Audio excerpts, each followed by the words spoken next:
Stand by to launch FanStream Sports. 3, 2, 1. Let's start. Hello, sports fans. Welcome to FanStream Sports. Nothing but pure sports. This is the JP Show. JP, it is so good to hear you back on the air. Stand by. Now, here's JP. All right, welcome into a wonderful edition of the JP Peterson Show. It's Wednesday. It's an off week for your Buccaneers, so they won't be yapping today. I think they have the whole week off. Bulls just said, get out of here. You're 6-2, take the week off, and come back next week and kick ass. Not a bad idea. Not a bad idea. Of course, they all have to come in for the training room and to get all their injuries set up. So actually half the team will probably be in the building the entire week. Anyway, welcome in. I hope you guys are doing better than the Buccaneers injury schedule. We got a great show for you today. Erik Erlendsson's going to join us, lightninginsider.com, and find out what the hell have the Lightning done in the last week to start suddenly winning games. I think we have a clue. We have a clue. So we'll talk some Lightning hockey. World Series gets evened up last night. Vlad Jr. with another big home run. Some local kids doing some big things at the World Series, so we'll talk about that as well. We have a late addition to the show. IndyCar Tim has set up a little debate with our FanStream Sports Ohio folks. Good morning to you. How are you, partner? I'm doing well. It's a balmy 49 degrees here and sunny here in the DF Dub. Wow, it's getting chilly, huh? FanStream Sports 3/4 zip because I got windows open because that's what I do in my house. I open windows and I got fans going and beautiful. Yeah, dude, it's amazing here right now. It's nice. It's nice to have that fresh air finally get in, doesn't it? I love it. My kids freak out. Why are all the windows open? I'm like, because it's nice outside. No, it's not. It's freezing. Are they cold? They're always cold. Idiots. Yeah. Kids are the worst. Yeah, they are. Let's just be honest. Somebody tell me what causes that. I'd stop having. Although I'd say your kids. It is my daughter's birthday today. So happy birthday to Shay. She's 25 minus 2. She's 23. 23 today. 23 years ago today, I was involved in a very heated charity golf tournament where we were absolutely blowing away the field, like 12 under after 13 holes. Thought you were going somewhere else with that. No. You were in a heated debate whether or not she was yours. Nope. She's undoubtedly mine. Poor child. Looks just like me. And sings like me too, clearly. She and I get the notification, hey, I'm on my way to the hospital.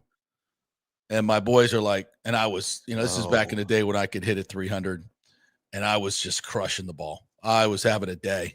And I was probably a few beers in. And I'm like, well, she's just going in now. We got 2 par 5s coming up back to back. So I'll stay for a couple more holes.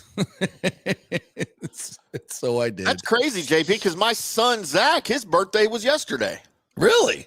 He turned How old is he? The big 2-4. He's a year away from a quarter of a century and his life will end. I keep telling him that. Oh, they're almost the same age. Yeah. That's crazy. So I hit a couple bombs and then headed on out to St. Joe's Hospital, and my beautiful girl was born. And I became. Are you a girl dad if you have a girl and a boy, or are you just a girl dad if you just have girls? I think you're definitely a girl dad because the girls, and you tell me you've got both, but in my mind, girls always take priority over the boys. I'm like, the boys can handle themselves. My girls need me, right? I don't know. And they don't. I mean, they clearly don't need me, but in my brain, that's how I justify it all. She don't need me. Like they need me, but they don't need me. She's become an incredibly wonderful, independent woman. Graduated from Belmont with honors, and then got a job with Sony Music right afterwards. They love her, so she's working for Sony Music in Nashville. So incredibly proud of her. Yeah, incredibly proud of her. They love her there. Although I will call out one of my daughters. This is my 23-year-old daughter who told me the other day, and she's just moved back into the house, down on her luck, looking for work, stuff like that. But so she said, Dad, you watch my dog. I got to go for a minute to put air in my tires. I'm like, sweetie, I got a compressor in the garage. You don't have to go anywhere. I said, just pull it in the garage. Pulls it in the garage. I'm like, why do you think the air's low? Like, I'm looking at the tires, and she's like, well, the light's on. She's like, the light's been on for a month, and I keep putting air in the tires, and the light won't go off. I'm like, oh, well, which tire do you think is low? And it's one of the back. So I go back there, put my trusty gauge on. I'm like, do you have one of these? And she's like, I don't know what that is. I'm like, I've failed as a parent for sure. I put the gauge on the tire, JP, and this is on a Jeep, not like a big four-wheel drive Jeep, but a little Jeep SUV. And I had to show her on the door panel where the recommended tire pressure is, right? And then I said, it's on the tire, but I always go by what's on the door. She's like, I didn't even know that was there. So anyway, 35 PSI is the recommended tire pressure on these tires. Okay. I put my gauge on there all the way out. It maxes out, and it's at like 128. She kept putting it in because the sensor said it was low. I said, I'm surprised you're alive. You got a bad sensor. Yeah. Yeah. So I just put it. No, it wasn't. I don't think it was bad. I put it down to 35, made all of them at 35, and the light went off. So the sensor knew there was too much pressure in it. Oh. And it wouldn't go off because she kept putting more. It didn't say exactly the number on it. Okay, no, it's just the light that comes on, yeah. Well, yeah, you have failed. If you didn't teach your kids how to do that, you failed. Well, I'm pretty sure I did because all my other kids were making fun of her. We all know what that is. Why do you not know what that is? I got kids that are 14 and 17 that don't drive yet, and they're like, well, you know what that is. Well, listen, so Shay so I got her tickets to the Predators game last night, Lightning Predators. She's like, oh, I want to go see my Lightning. I'm like, oh, cool. So our good friend, Bill Wickett, longtime marketing director here, is now the marketing director there. So I'm like, hey, can you give me a little birthday wishes for her? So she put it up on the Jumbotron. And so she went with a bunch of her friends. They had a great time, cheered for the Lightning, who win 5-2. Woo! So, yeah, all's right with the world. And that's how we transferred over to sports here. Amazing what happens when you score 3 or more goals in a game. Ah, yes, and here we are. Why are they playing so much better? They're scoring now, and why they weren't earlier. Yeah, and to kind of get in a little bit, who scored last night? Zemgus Girgensons, who wasn't playing early on. And Dominic James last night, another one of the newcomers, who's a great story and has brought a whole lot of energy to this team. Skates like a wildfire. I mean, he's fast, he's plucky, he's young, and he's added a little life. And Destu got his first Charles-Edouard Destu. Say it with me. Charles-Edouard Destu.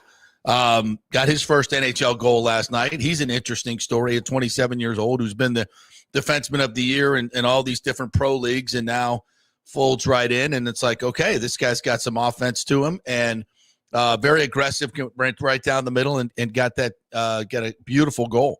So they're starting to shoot the puck, number one.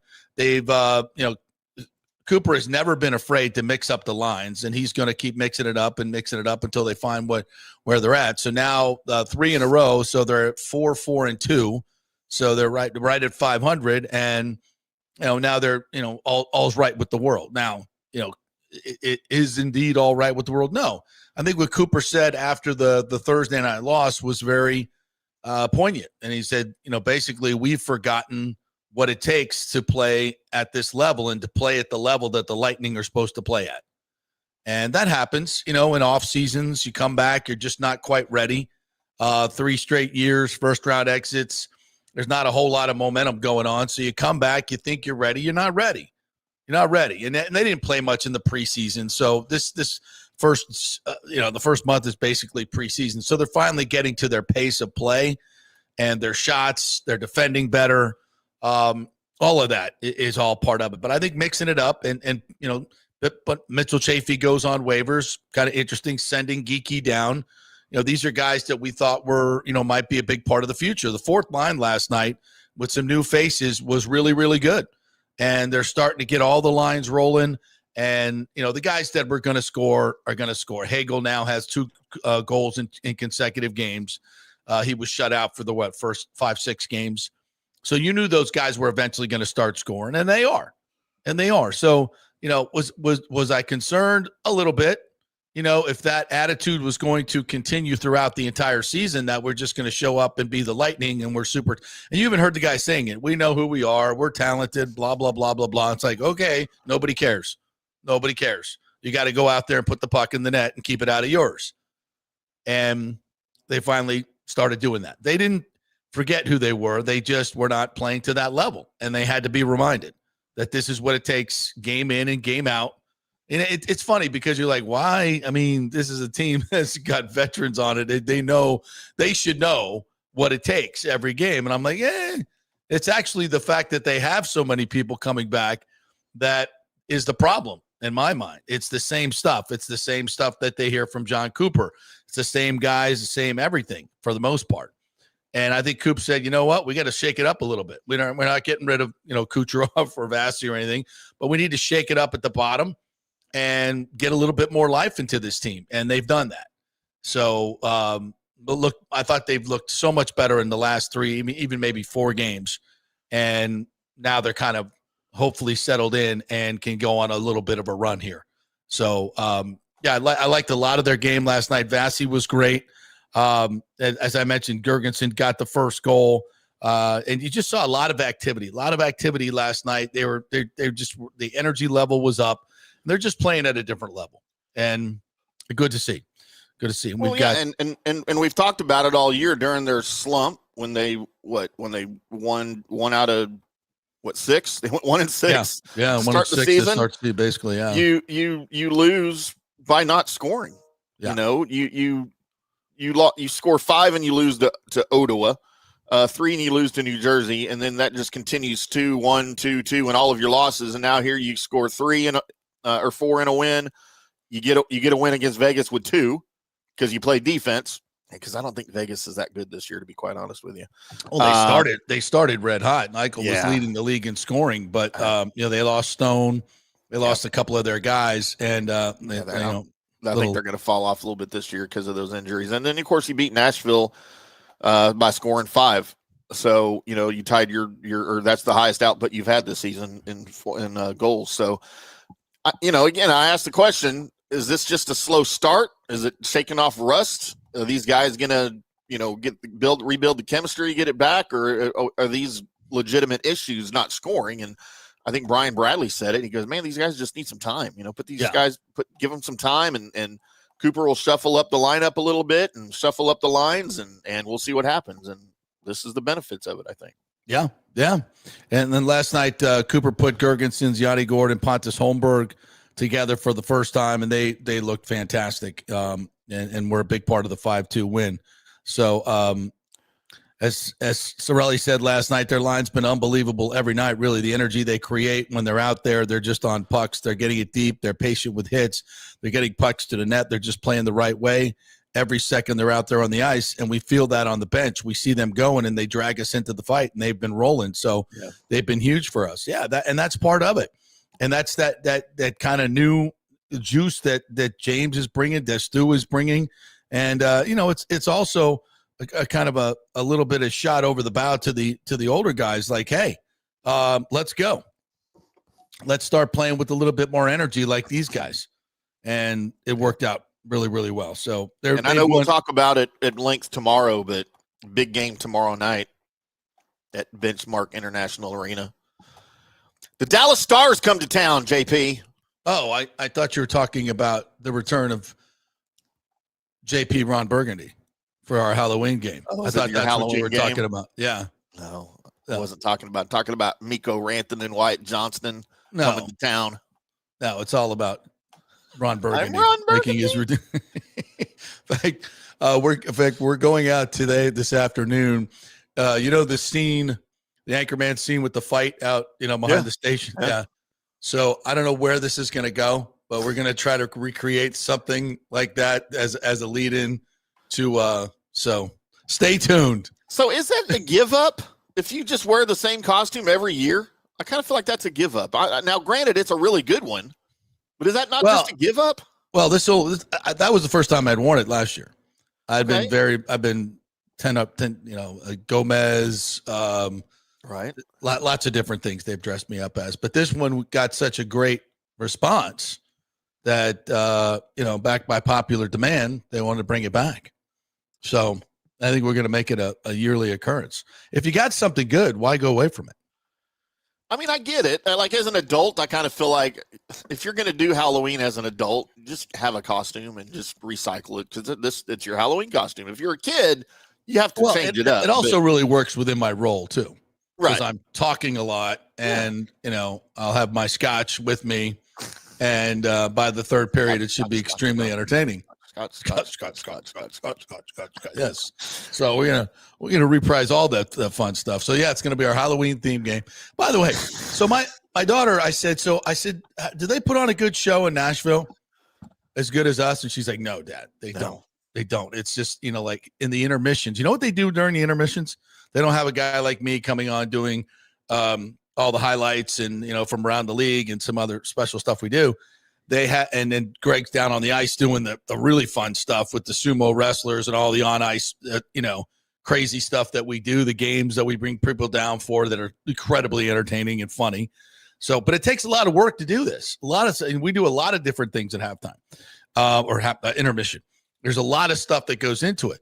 In Nashville, she said, yeah, they go get these emerging artists and they sit up there and they play their original material. Yeah. Even for Shay, who's into all that, it's like, it's boring as hell.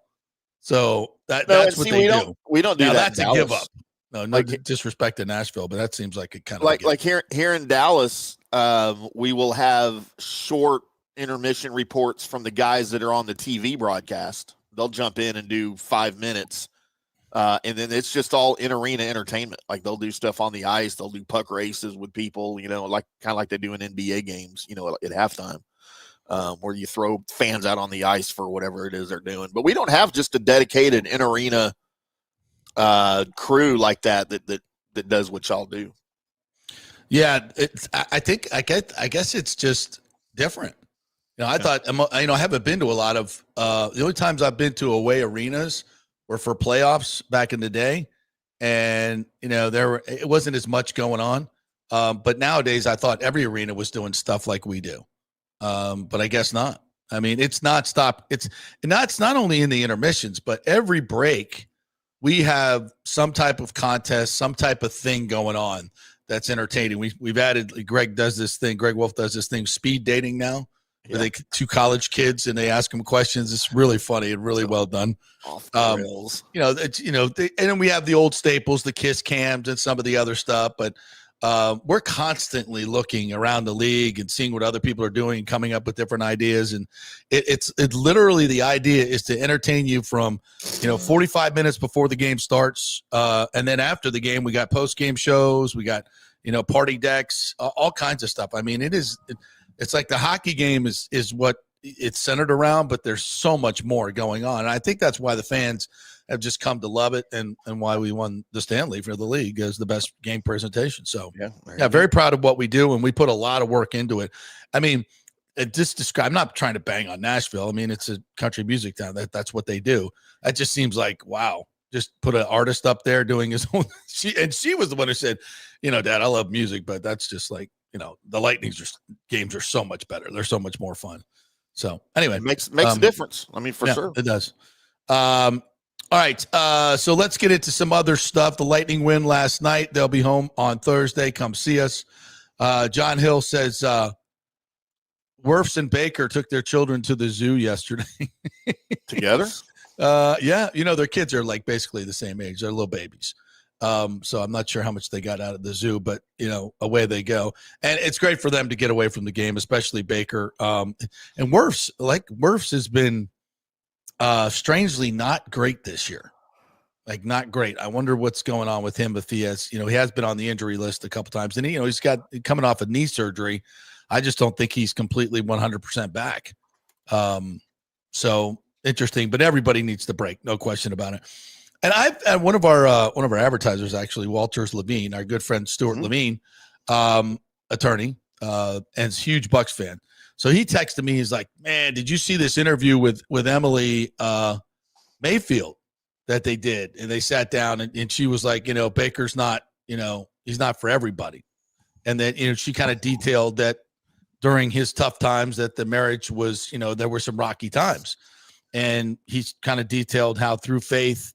A rededication of their life to the Lord and a lot of that building, they have rebuilt their marriage. And obviously, the career has come along. And I don't think that's coincidental, by the way, right? My opinion. But it's kind of a story of, things were rocky and it was a little tough and Baker's, was not, going through that it's definitely going to test your marriage. There's no question about it. I mean, there's a lot going on. And don't forget, also in the background, his dad and his brother, depending on how you read that story, I don't know all the details, but he lost a lot of money in that deal and had to sue him. So there was a lot of stuff going on. And she kind of detailed, and then, bringing it all back to where they are now. Tampa is their home. They have the beautiful young baby. Their relationship has never been more wonderful together. The stuff they're doing, I mean, they're together all the time out of the community and the charity. I'm like, wow, that's an amazing story. But his thought was like, wow, she was dogging him in the interview. And I'm like, well, not really. Yeah. I mean, I guess but I think only in terms of like, things were rough and we're being vulnerable about it. Everybody goes through this, and we've come out the other side, and it's a good thing. And Baker, I don't think he had a problem with it. I don't think, but there are people writing about this like it's some type of negative. And he was right. He was like, this is going to be a story. Yeah. I was like, I don't think it's going to be a negative story, but he was right. And people have kind of seized on this as a negative thing, like, oh, this is Baker. I'm like, I don't really see that. To me, it's kind of a full circle. Admitting vulnerabilities and saying, this is how we came out on the other side. I think that's very positive. I think it's positive for your mental health, number one, sure. But also in terms of, telling these stories, sometimes it's the darker parts that make the where he's at now with him and his wife and his baby look so good and feel so good. It's a great feel-good story. It's a redemption story on many levels, not just from a football, but from a personal side. And I think that's just empowering. I think that's empowering for the people going through it. It just builds character, and it keeps things in perspective. It keeps things, especially on the football field, when things are going horrible, it's not that big a deal. There are bigger things in life.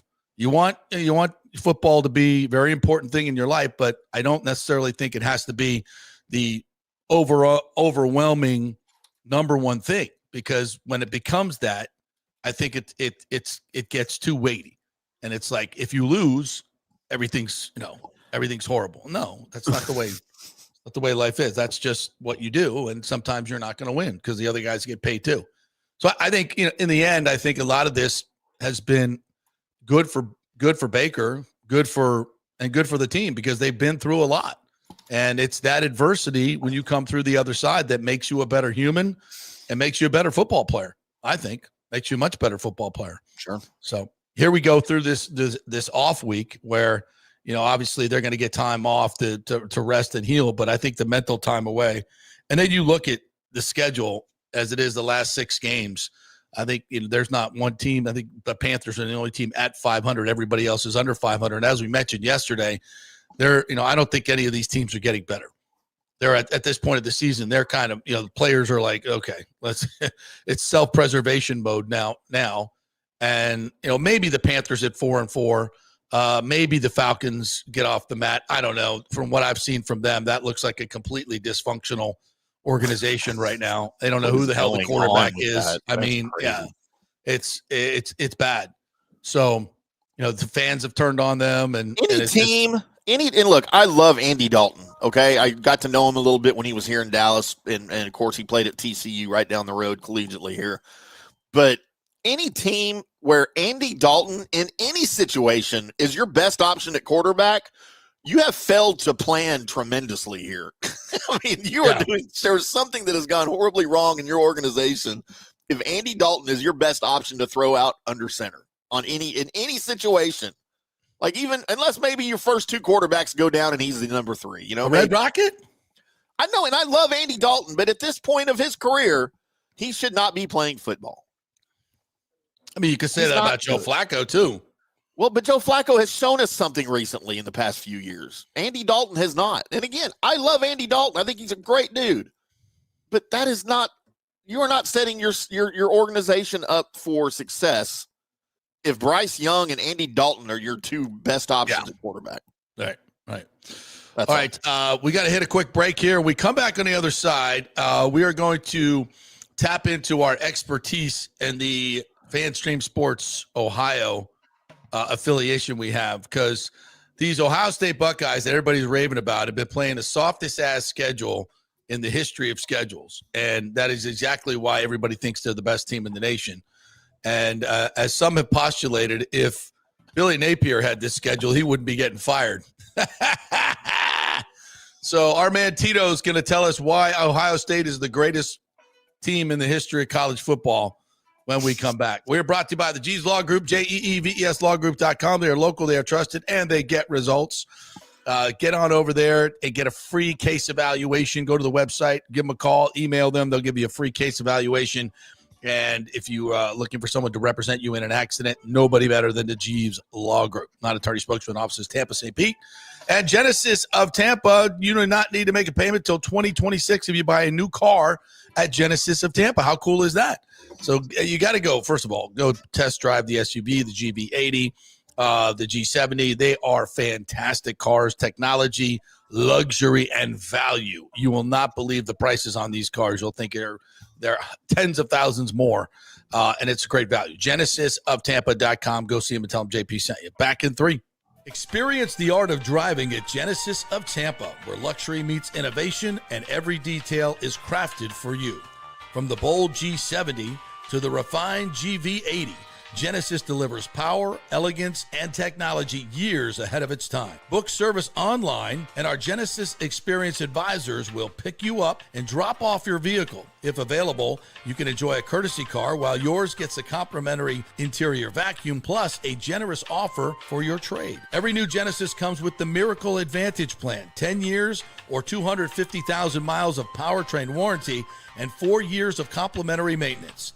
Visit us at 801 East Bears Avenue or online at genesisoftampa.com. Genesis of Tampa, luxury redefined. Italiano Insurance would like to congratulate the Bucs on their 50th anniversary season. And you know what? We've been here for every season and then some, over 60 years in business. We've seen some smart coaches with great game plans, but if you don't have flood insurance or business insurance, that's a terrible game plan. That could ruin you financially. You don't want to take that L. So call 813-877-7799 and let their friendly agents quarterback your insurance and save you big money. Italiano also sponsors our FSU report every week, so go Noles. 813-877-7799 or go to italianoinsurance.com.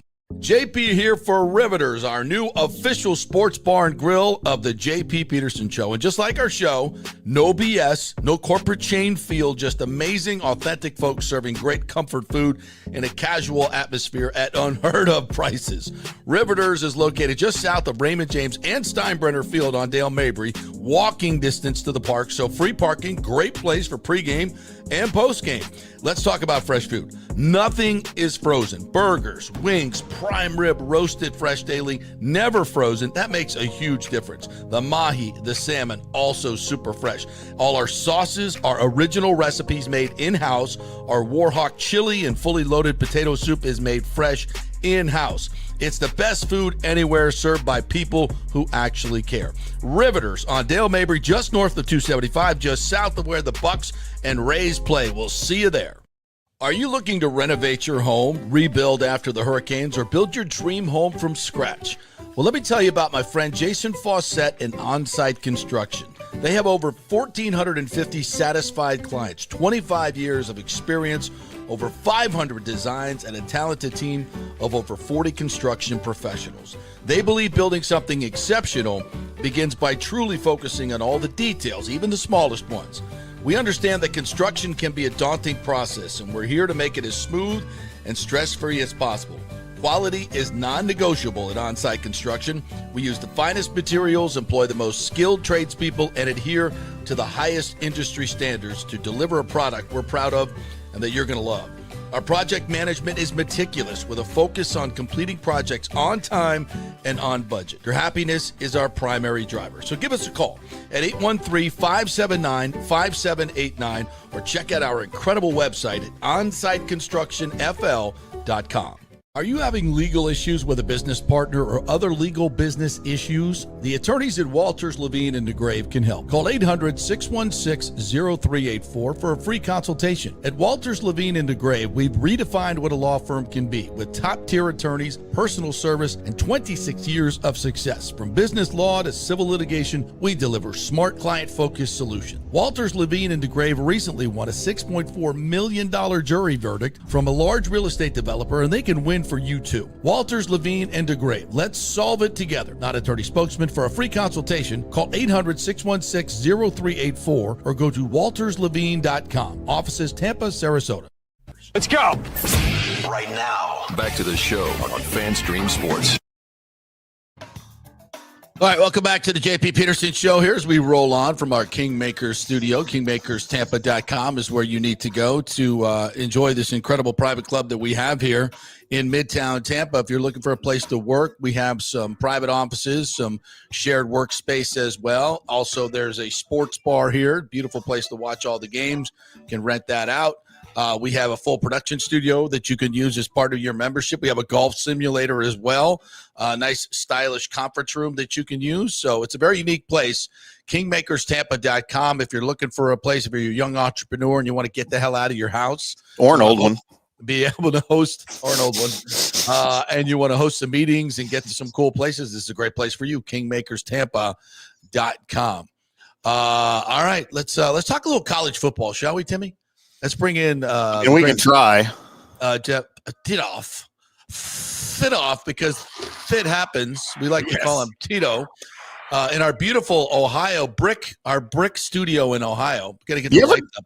Do you ever turn the lights on in that studio, Tito? The lights are on. Look, you were here to set it up. The lights are on. This is your doing now. I love how is your got the blinds open over there or what? No, the blinds aren't open. You told me not to have the blinds open.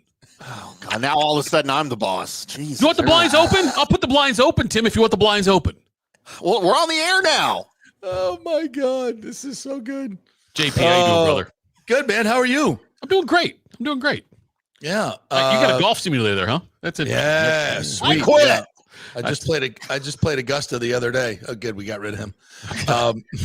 More time for me. Yeah. Pebble Beach. We got a big fucking problem. You do a show, jump in a simulator, play Pebble Beach, come back, do another show. It's great, man. You don't have one of those in your office? Well, I'll tell you right now. I got next calls to Johnny. I got to call Johnny right after the show. Find out what we need to do. We first got to fix the lighting, then we got to take care of getting the golf simulator. I don't even have an ice maker in my studio, but I got Jaeger.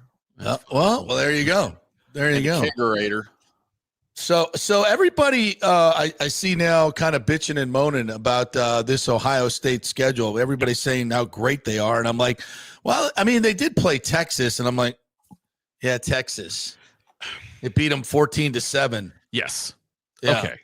Florida beat them worse than that. That's fine. It's Ohio State can't be blamed, though, for the schedule. Because Texas was supposed to be, as we all know. When you schedule Grambling State. Okay. And Ohio, you can be blamed. Okay, the Grambling State thing. Ohio's a rivalry game. Ohio State every year tries to play an in-state game to keep the money in state. And that's nice. That's nice. They do it to appease, like kids that played at Ohio University or Bowling Green, or when they play Miami of Ohio, schools like that, Toledo, they play Bowling Green next year with Eddie George, but they do it to give, one, keep the money in state, but also, two, it gives kids who grew up in Ohio and wanted to play for Ohio State a chance to play in the horseshoe. It gives them an opportunity. Cool. So that happens every year. I like that. The Grambling State thing, yes, that right there, that's equal to like when the SEC schedules their game like against Emerson or whatever late in the season. No. Similar there. Hey, they got a stout running game, man. Watch out for Emerson. I know the Emerson Emmers, whatever they are. Emersons. Emerson MFers. But anyway, the Texas thing, yes, Ohio State. Look, but it's their first game with a quarterback making his first start. And it's a high-profile game. Yes, it should have been better. Ohio State played very conservatively in that game. I'm not saying they would have beaten them 38-7, but I know that early on in the season, Ohio State did play very conservatively as they were working Julian Sagan into it. The schedule, no doubt. Look, Texas. It was thought at the time that Texas was a really good win. Doesn't look as great now. I think at Washington was a good win. Washington's a good team. I think they should be in the top 25. Winning there on the road, first road game for Julian Sagan, a starting quarterback. I think that's a quality win. Illinois, an okay win. Illinois' got 3 losses. They've lost to the teams they got blown out by. Top 25. Yes, I know they're top, but I'm saying like it doesn't.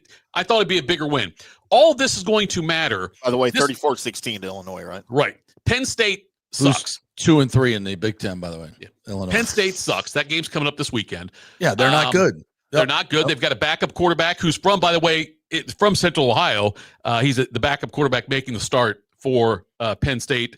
And it's all going to boil down to the last 2 games, which are Michigan and then hopefully Indiana in the Big Ten championship game.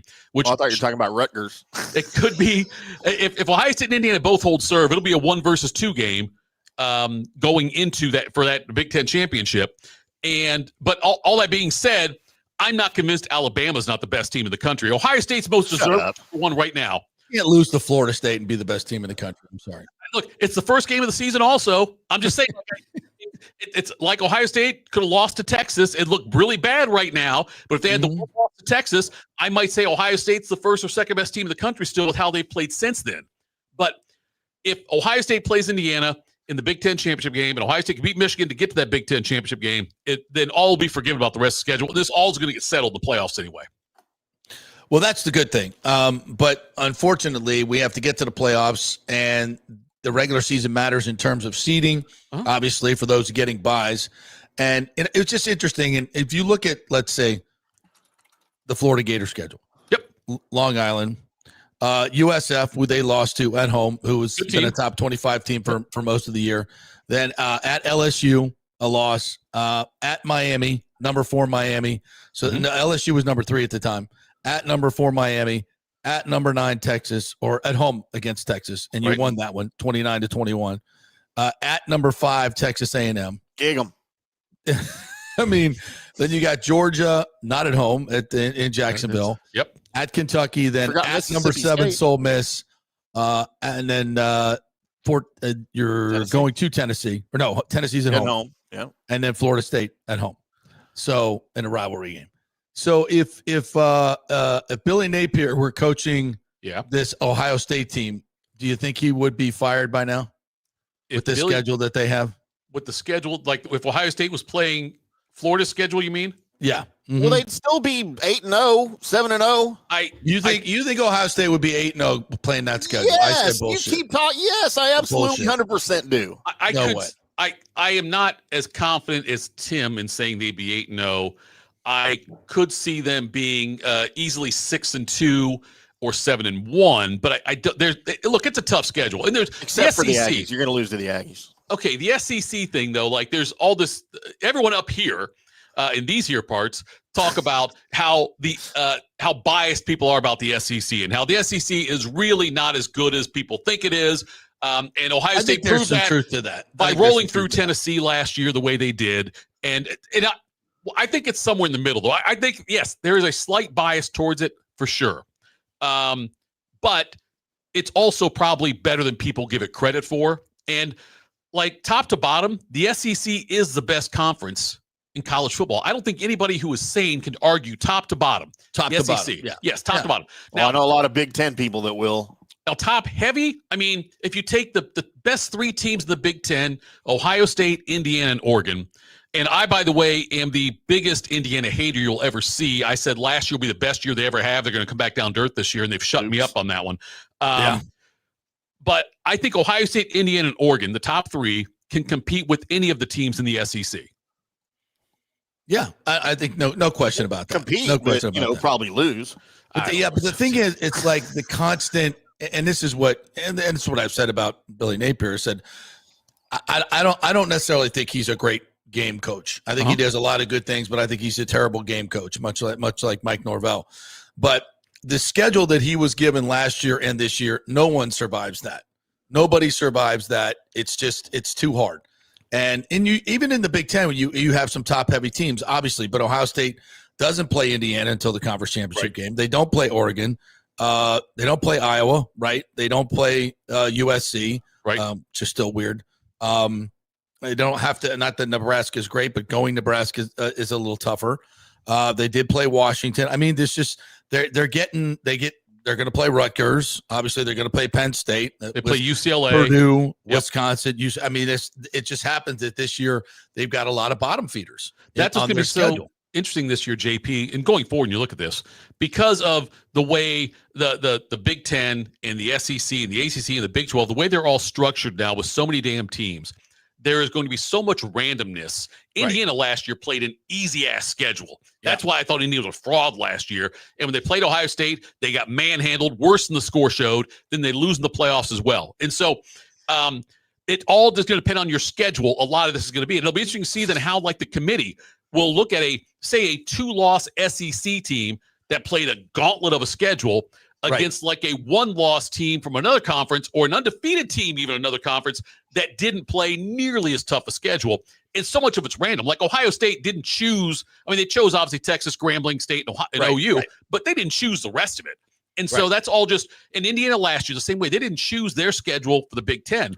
But you're going to see that sometimes now with the discrepancy in, like Wisconsin this year. Wisconsin's a bad team, yes, but they had to play Ohio State. They had to play, and they had to play at Oregon. That's a tough 2 games right there. And so you're going to have to, what another committee's going to do? There's going to be a lot of 1- and 2-loss teams that are worthy of getting to the playoff that will not this year. Yeah, I agree. And that's some of the hard stuff that we're going to have to see when the committee starts. Well, I don't even like calling it the committee, that farce thing that ESPN puts together to get who they want into the playoff. But it's going to be very interesting who gets the buys this week, because that's such a huge advantage this year. And I think a lot of it's going to be because of the scheduling and I don't think you're not going to have a 3-loss team or even a 2-loss team getting a bye. I just don't see that. Yeah. And despite the fact that scheduling is, I mean, you look at this Ohio State schedule and you compare it to others, and it's just not even close. No. And it's also the repetition too, right? It's like every week there's no break. One week, and you're getting beat up, and you're getting beat up, and you're getting beat up. Whereas Ohio State, really not that bad. So by the time they get to the actual meat of their schedule, which will be the playoff, they're going to be in much better position. And I think, listen, and that's just how college football is, right? It just you can't play everybody. It's not the pros. You don't have a round robin in your division and all that stuff. It's just the way it is, and it kind of works out that way. And in part to my point, we're firing coaches right and left here. I mean, guys are just getting fired right and left. Yeah. And a lot of it is because of their schedule and not so much how good or bad their football team is. I'm not here to defend Billy Napier, but I'm just saying it's getting a little crazy here that we're firing coaches and not taking a lot of this stuff into account, in my opinion. JP, one of my arguments I've been making, and that I've had discussions about other people, is that Kurt Cignetti's success is firing other coaches now. There are other universities look at it and say, look what Kurt Cignetti from James Madison can do. All we got to do is go find the next Kurt Cignetti. He turned that around. That's Indy freaking Anna is now a football school, not a basketball school. We can do that. So that's part of it. And then I think once Penn State fired James Franklin, with all the success he had, winning percentage-wise, I know, no playoff, did not compete, did not playoff, but didn't win a championship and couldn't win the big games. Right. Once Penn State said, this guy's resume is cause for firing, it makes it easier for Florida or LSU or other schools like that out there to fire people as well. To say, you know what, like at LSU, they can say, look, we can fire Brian Kelly. Why? Look, they fired James Franklin. Brian Kelly's no better than James Franklin. And so there's that effect right there. And I'm with you. I think coaches get fired way too quickly. And what fans have to realize, this.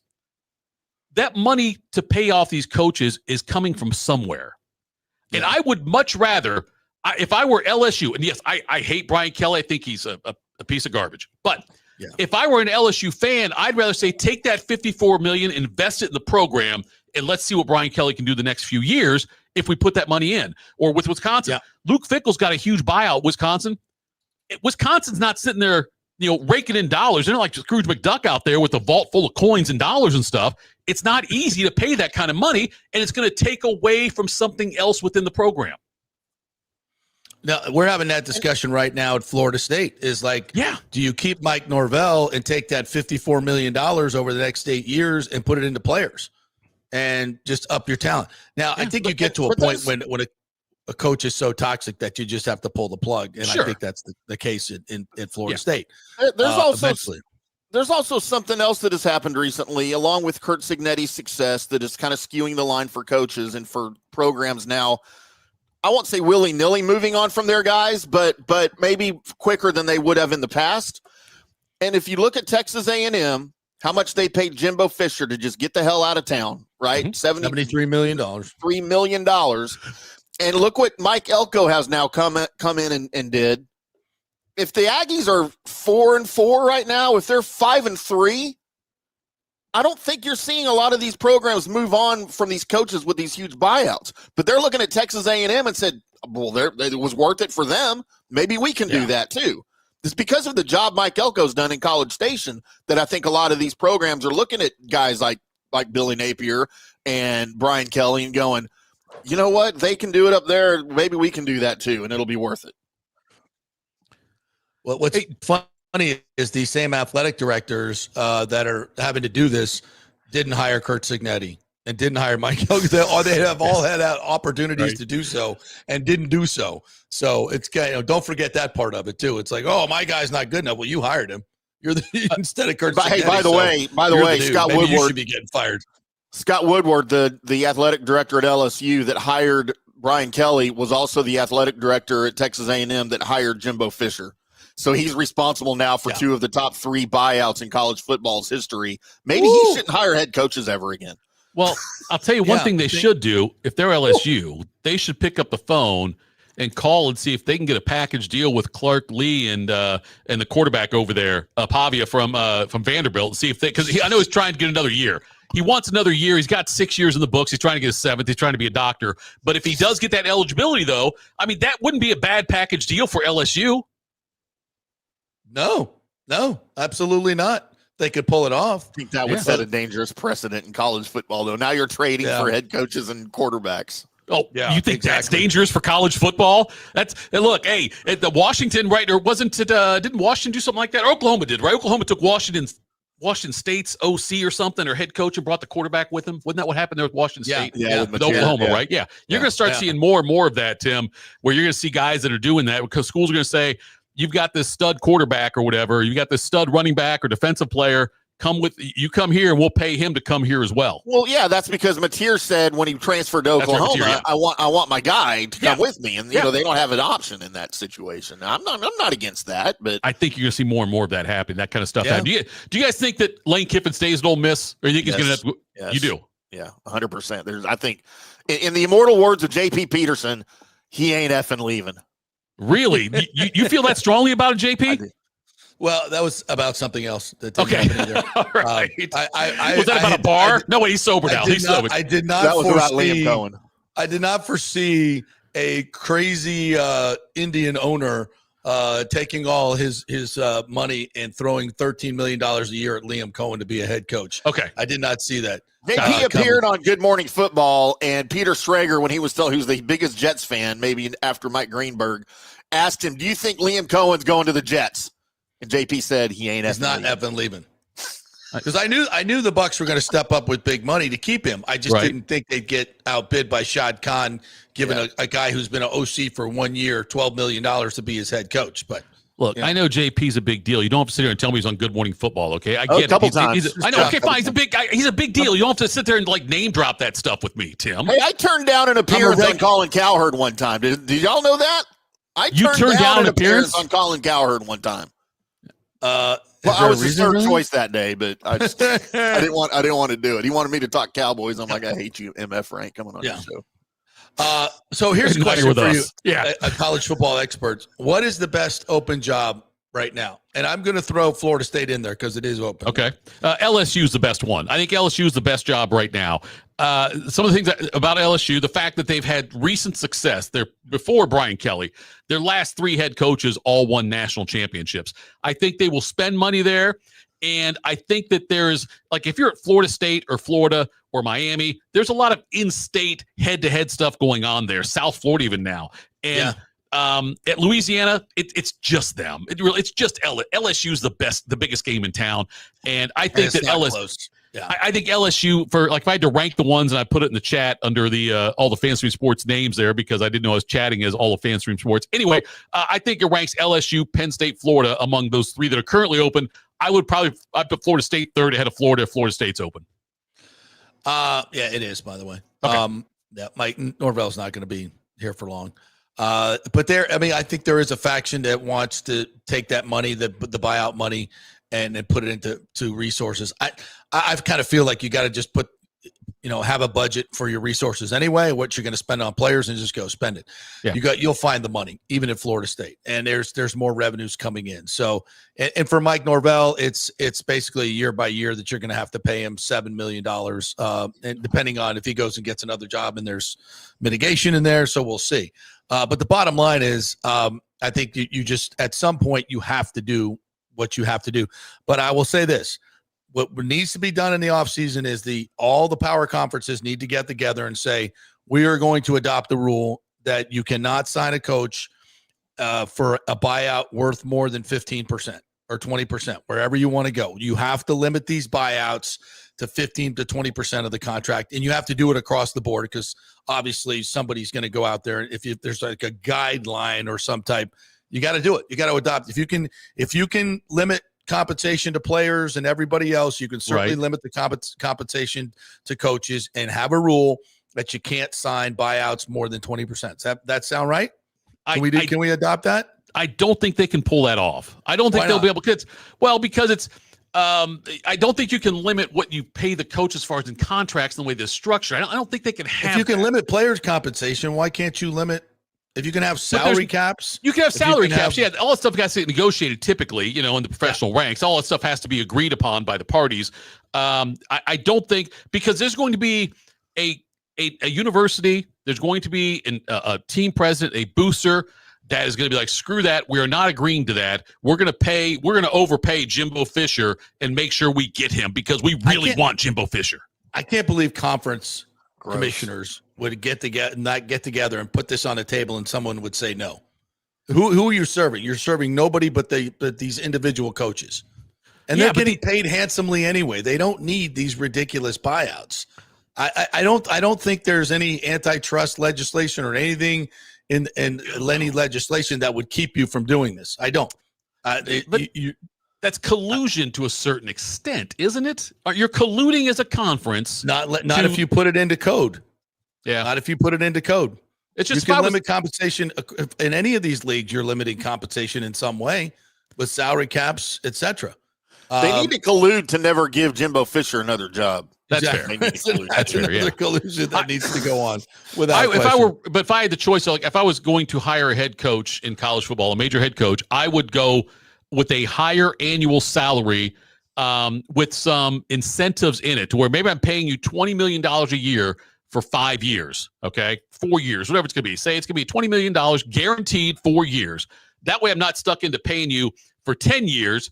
And there's incentives in it where if you hit these certain benchmarks, maybe another year gets added to your contract and things like that. As opposed to, it's just like, it's sick now that Kelly's going to get $800,000 a month. But it has nothing to do with any of that, Tito. It all has to do with leverage, and these ADs have zero leverage. Yeah. They have no leverage when Mike Norvell goes 13-0, and Alabama's trying to hire your quarterback, and Sexton represents Norvell and DeBoer and every other coach that's in the mix, and he's telling Alabama, this is what you need. If you want Mike Norvell, this is what it's going to take. And then he's telling Florida State, if you want to keep Mike Norvell, this is what it's going to take. Yeah. Well, we don't want to pay that. All right, you just lost your 13-0 coach. Right. And then who's the idiot? You want Lane Kiffin? How much is enough? Yeah. How much if Florida, LSU at all, and if Sark goes to the NFL and Texas comes open, I'm told that's Lane's dream job. If those 3 jobs are open, how much is enough for Lane Kiffin? How much will what will boosters not pay? What would a buyout be that they would not cross?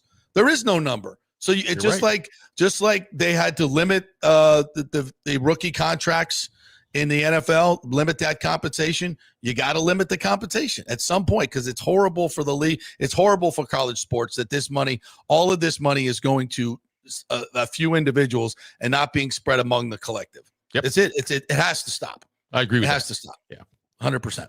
All right, Tito, before you go, yeah, give me your prediction right now for college football playoff in terms of the top 4 seeds. What do you see happening? Or I haven't paid enough attention to Ohio State besides their soft schedule. Tell me what's going on up there. Who are the better teams that I need to be worried about that are not in the SEC?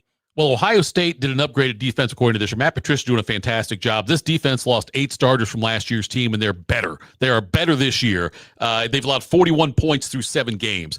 And I don't care what you think about their opponents and whatnot, but if you can get a shutout in college football, that's a huge deal. If you can shut a team out, just because you're putting your third and fourth stringers out there, and one guy slips on the turf, it's a touchdown. Ohio State's had a couple of shutouts this year, so that's a big deal.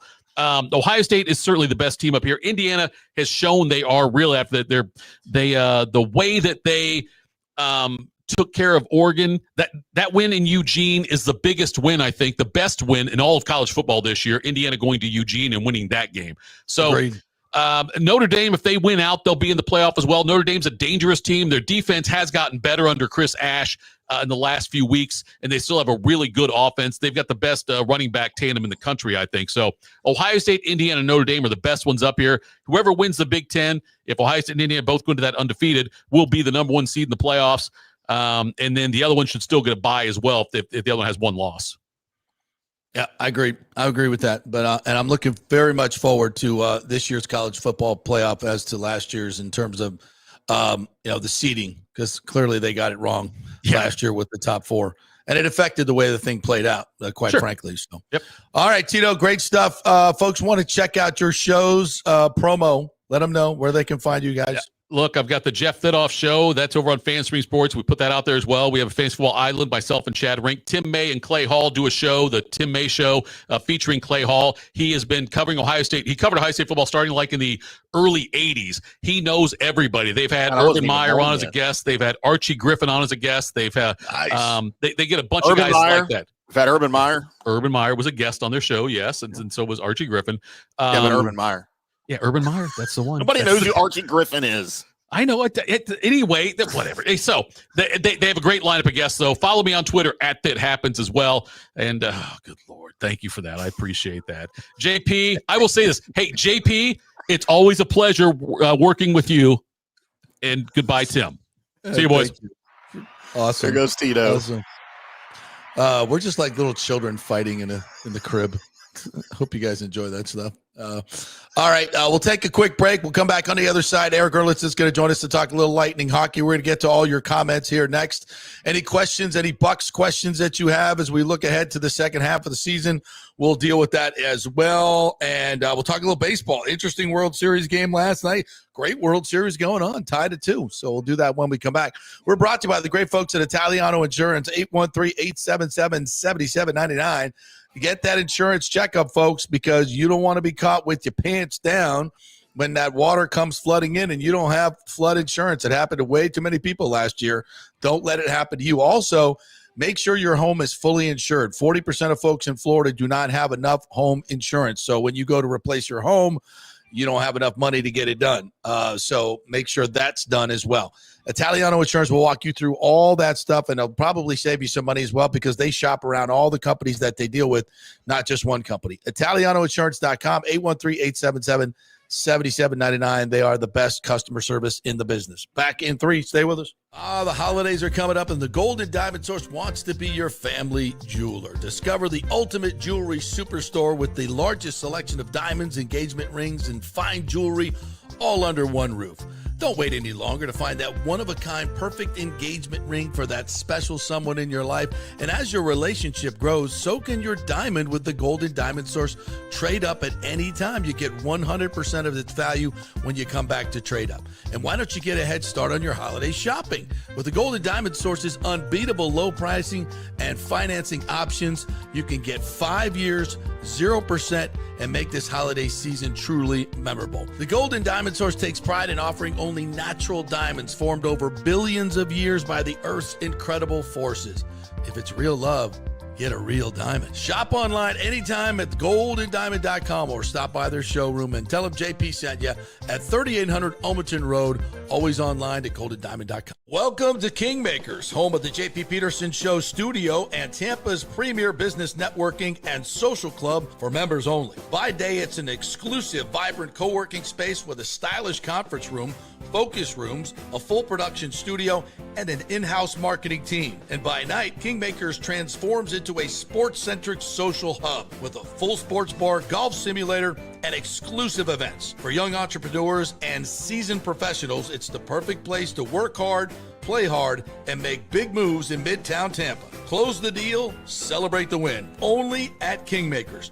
Become a member today at kingmakerstampa.com. Your business, your club.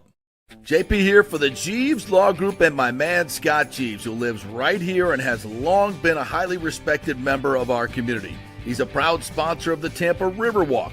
Jeeves Law Group is also a proud sponsor of our Grand Central District in St. Pete and has neighborhood events throughout the year. He has an office on Central Avenue in St. Pete and one on South Howard in Tampa. You can't get more local than that. So when you need an attorney, you're going to hire some huge firm that advertises all over the state or the one that supports your favorite sports show. It's the Jeeves Law Group. We're local, we're trusted, and we get results. For personal injury and personal attention, call us for a free case evaluation. That's 8889-JEEVES. That's 8889-JEEVES. With this record heat in Tampa Bay, you better have your AC unit running at peak efficiency. Third Generation Plumbing installs the best American standard AC units. Our split systems offer the highest efficiency available while reducing energy bills and maximizing comfort. That's why Third Generation Plumbing trusts American standard air conditioning, built to last, made to perform.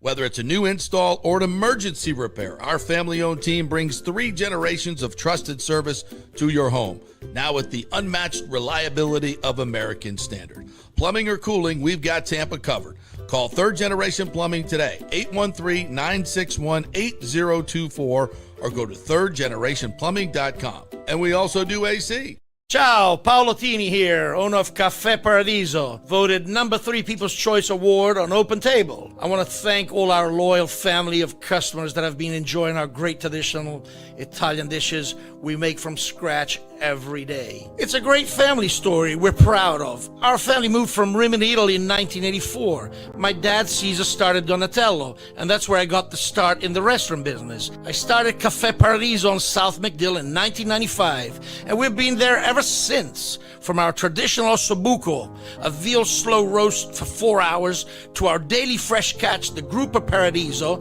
with a piccata sauce and lobster claw meat, homemade pasta like lasagna, farfalle salchicha, which is a bow tie pasta homemade with fresh sausage. Hold on a minute, JP's favorite. I love it. So come and have a glass of wine with me on South McDill. Get a reservation on Open Table and see all our 5-star reviews. Ciao, see you soon at Paradiso. Let's go. Right now, back to the show on FanStream Sports. All right, welcome back to the JP Peterson Show, brought to you by BAMMC.com, Bay Area Modern Medical Center. Chris Lugo, my concierge doctor. Make him yours as well. Works really well along with my health insurance. He directs all my health care in terms of going to getting the blood work done. If I need to see a specialist, go see a specialist. But have someone like a primary care physician that's not attached to your insurance, because they really don't care about your health. But get a concierge doctor that does, and is available 24/7 to write you scripts. If you need something on the weekend, middle of the night, you don't have to go to urgent care, don't have to do any of that thing. You just text him, call him, whatever it takes, he'll take care of you. BAMMC.com is the website. Go there, set up a free consultation. Chris will tell you all about it, how it works. It's less money than you think, and it is worth it. How much is your health worth, right? And again, these primary care physicians are not having your best interest in mind, in my opinion. It's more about the money. So get that, have the conversation, see what it's all about, and I think you'll find out it's definitely the way to go. BAMMC.com, Chris Lugo, Bay Area Modern Medical Center. Check it out. All right. Get to some of the comments here, Timmy. Sure. John Hill says, if you want extra innings to a World Series baseball game, just have Brad Paisley perform the national anthem. Is there a connection there? Every time he does the national anthem, do we go 18 innings? I'm unaware of this trend, but I can do without Brad Paisley. I can tell you that right now. Oh, come on. What are we talking about here? I mean, his wife's hot, but that's all I care about. He's really good, too, in concert. Very good. Bucs Space says, he is a very, very good noted guitar player, though. Yeah. I do recognize that. I just don't like any of his songs. Very entertaining. The Bucs are a playoff team. They're not a Super Bowl contender, Bucs Basement says. Really? And who is?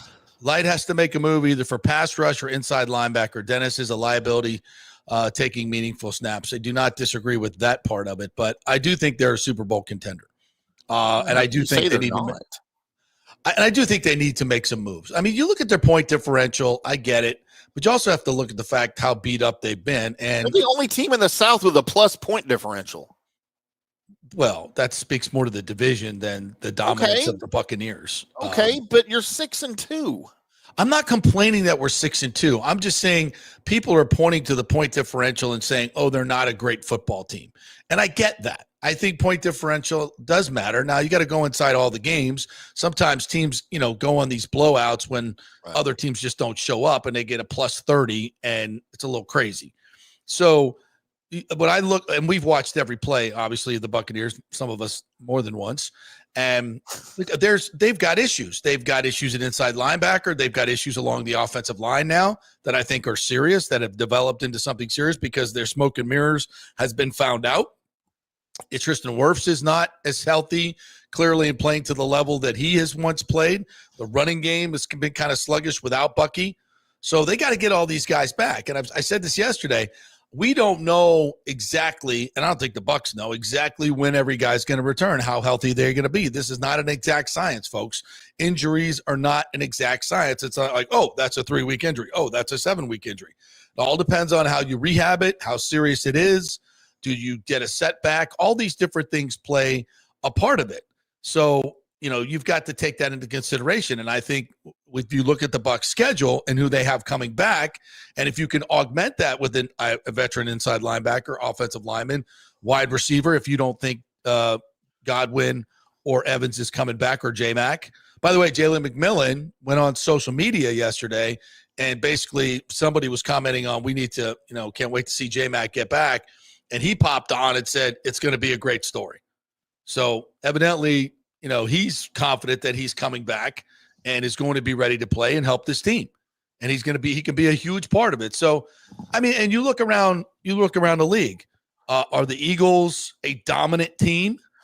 They've got their issues, internal issues.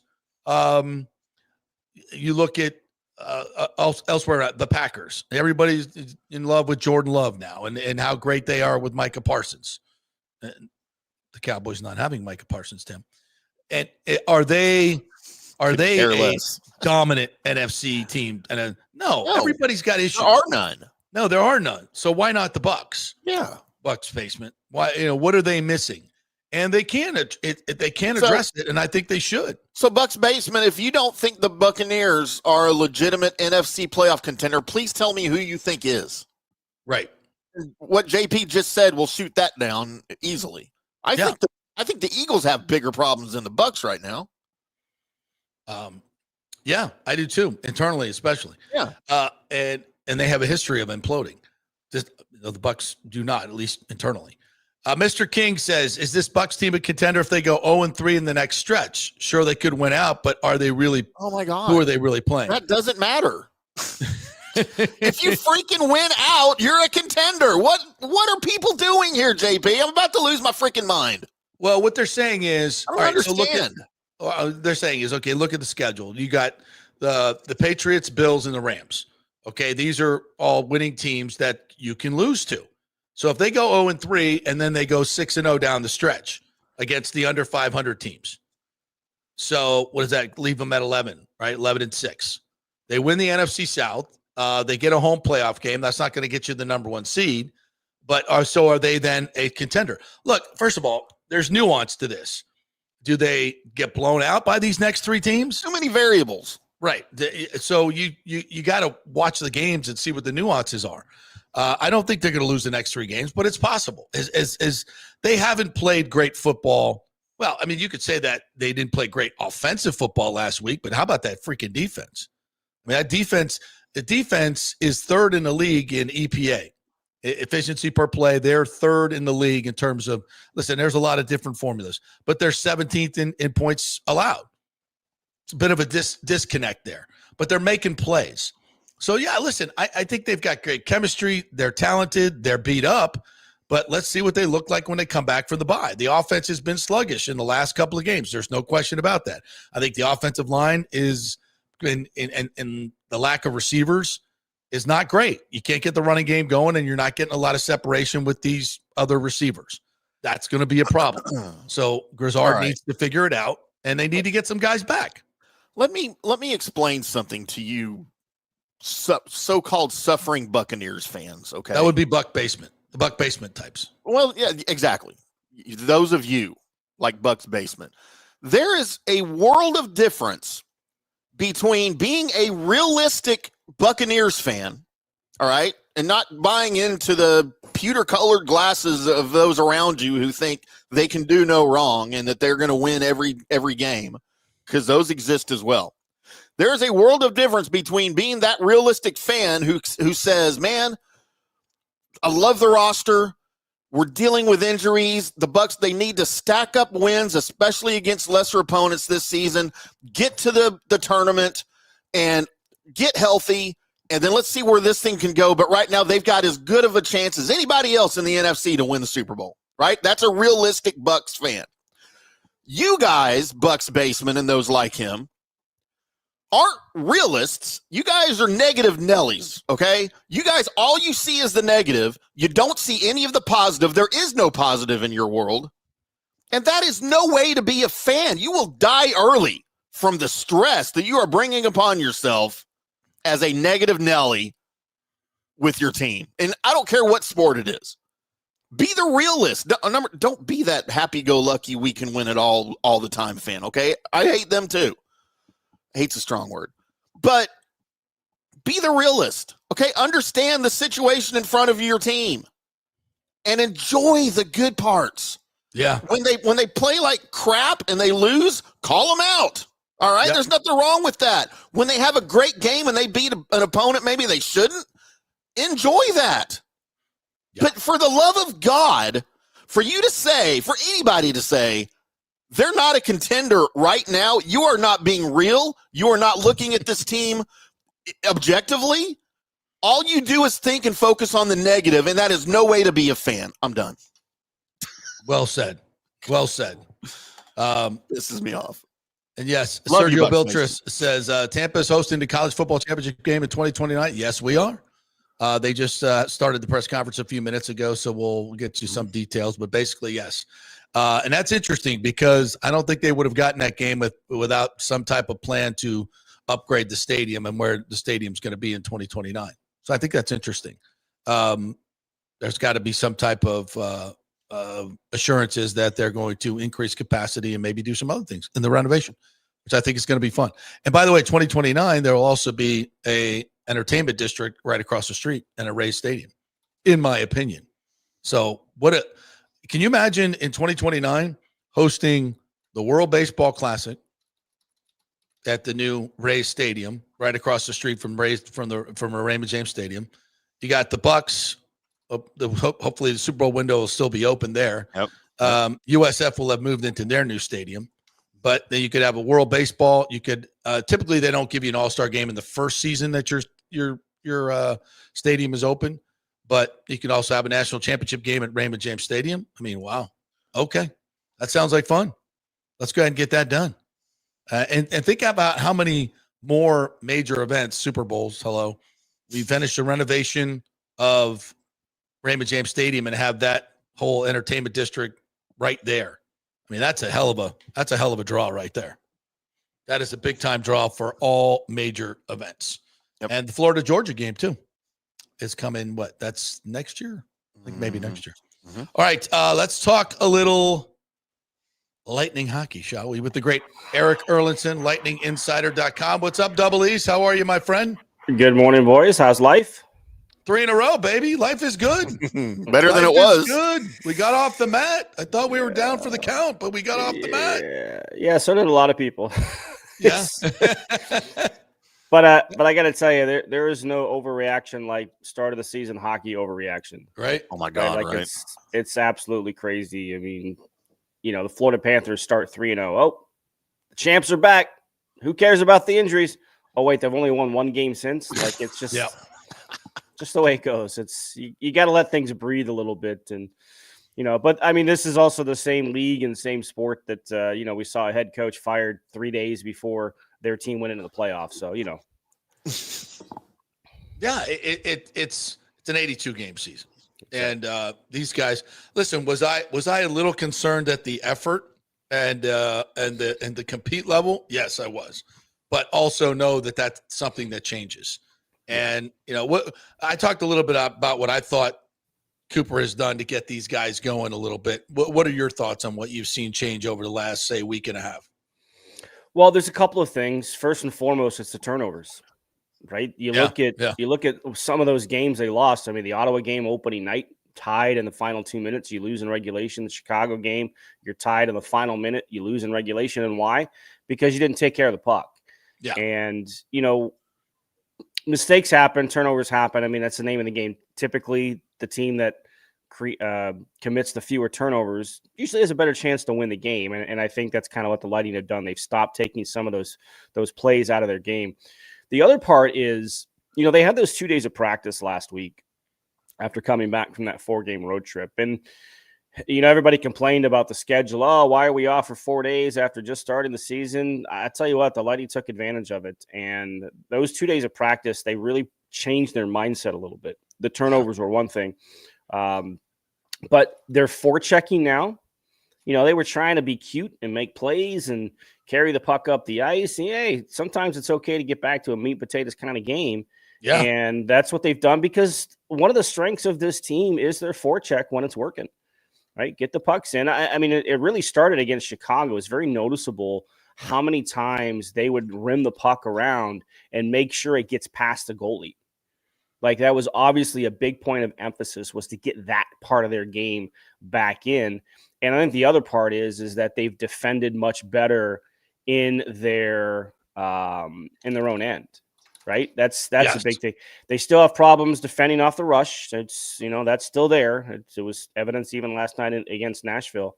But they've really defended hard in their own end. And so I think those are the three biggest things is that they've taken some of the turnovers out of their game. They've created and established a forecheck, and they're just, they're defending. I mean, the Vegas game, they allowed 1 goal. Last night against Nashville, they allowed 2, but neither of them were 5-on-5. And here's the other thing. Last night, they only gave up 5 shots of 5-on-5 play. That's it? Oh, wow. 5 shots on goal, 5-on-5. I mean, that's wow. I mean, Nashville's got some issues. Don't get me wrong. For a team with the talent that they have, they're having some issues scoring goals and creating offense, which is crazy to think of some of the guys they have on their roster. But yeah, it 5-on-5 play. Then Nashville's 2 goals. One was a power play. The other one was an extra attacker goal that they scored. So 5-on-5, I mean, the Lightning were really good defensively last night. And a lot of that has to do with that forecheck and keeping the puck in the offensive zone. Yeah, let's talk a little bit about those guys. Gergensen last night, Holmberg, Dominic James, I'll talk about him as well. Destu, I think both of those young guys have added some energy to this game as well. So those lower lines getting productive and giving more zone time, what has that added to this team? Well, I think just getting Gergensen's back into the lineup, right? It's crazy to think, for a guy that everybody was on and says he doesn't bring anything to the team because he only scored the 2 goals last year and the first one didn't come till February. And, you have to appreciate the type of game that Gergensen does play, that he's a heavy body. He's a forechecker. He's going to play smart defensively. And I think he just brings a professional attitude to the lineup. And, we're learning a lot more about Pontus Holmberg and how strong he is in protecting the puck. You look at the 2 goals that Gergensen did score last night. They're both directly results of Pontus Holmberg just being strong on the puck. I mean, the first one was a one-handed backhand pass. And the second was a one-handed backhand shot, while he's fending off a defender. And, you can see how strong he is and battling on for his the puck. Skates. Yeah. So get the puck back. Yeah. I mean, what a great sort of couple of guys who work together. And then you add in Yanni Gourde. I mean, we know Yanni Gourde has never taken a shift off in his career, right? His motor is always going.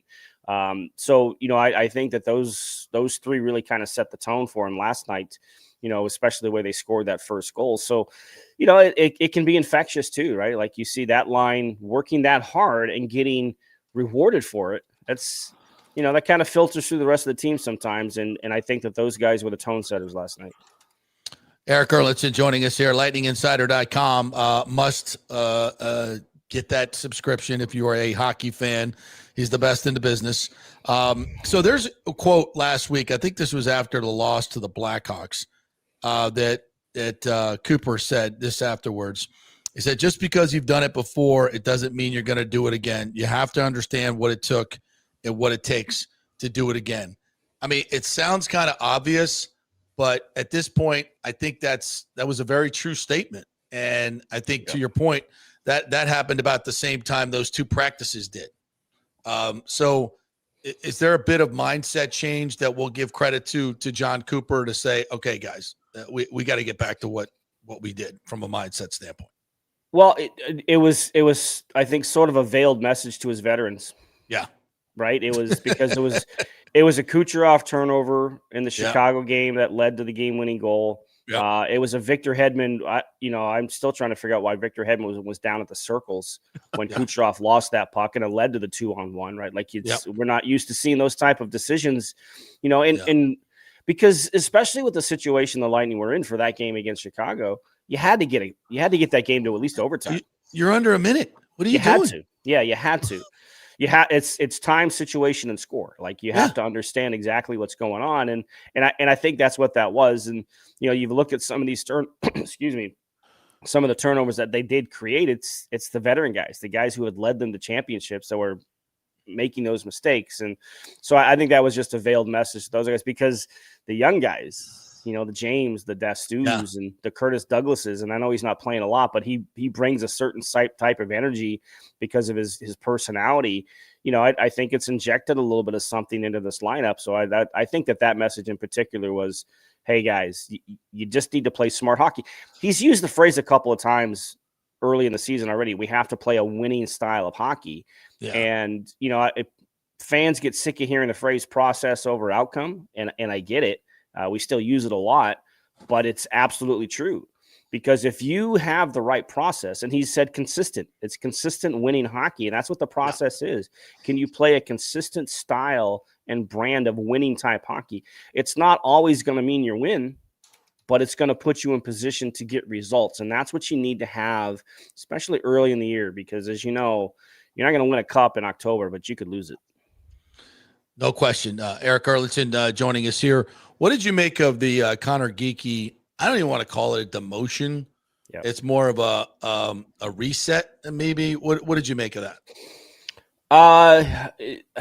Maybe a little bit of reset. When you hear Coop talk about it, he mentioned that he can go to Syracuse and get the minutes that are set to his skill set. So I think that's kind of telling, because he's fourth line, third line. He did get a couple of games on the second line when Kucherov missed the 2 games due to illness on the road trip.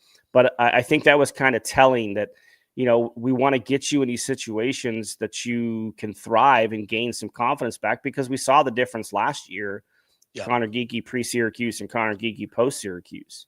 And I think he was also sort of caught in the business decision side of things, where he didn't require waivers to be sent to Syracuse so that you could bring up a Dominic James, so that you could bring up Scott Sabourin and let him serve his 4-game suspension. And now that's free and clear before Nick Paul gets back. So you had a window of time to get that done. So I think it was a perfect storm of circumstances that made this decision for him. I don't think it has anything to do with Connor Geekie. You deserve to go back to Syracuse. No. The entire team was sort of in a funk, and he was a guy that, he's always going to kind of bring some energy and to the lineup. And, he's got some physical play and the big body. They don't have a lot of big bodies in the forward group, and he's one of the guys that does. So yeah, I'm with you. I don't see it as a demotion. I see it as an opportunity for him to play heavy, big minutes in Syracuse, and he's already produced his first game back. He had a power play goal for the Crunch. So he'll eventually be back, but I got to tell you, the way Dominic James is playing, Yeah. boy, he's already made one roster decision with Mitchell Chafee going on waivers and being sent to Syracuse. Yeah. And that speed kind of stands out on this team, doesn't it? Yeah. Well, I think it would stand on any team. He's just a great skater. Yeah. But How'd what they I find like, that guy? It seemed like a hell of a find.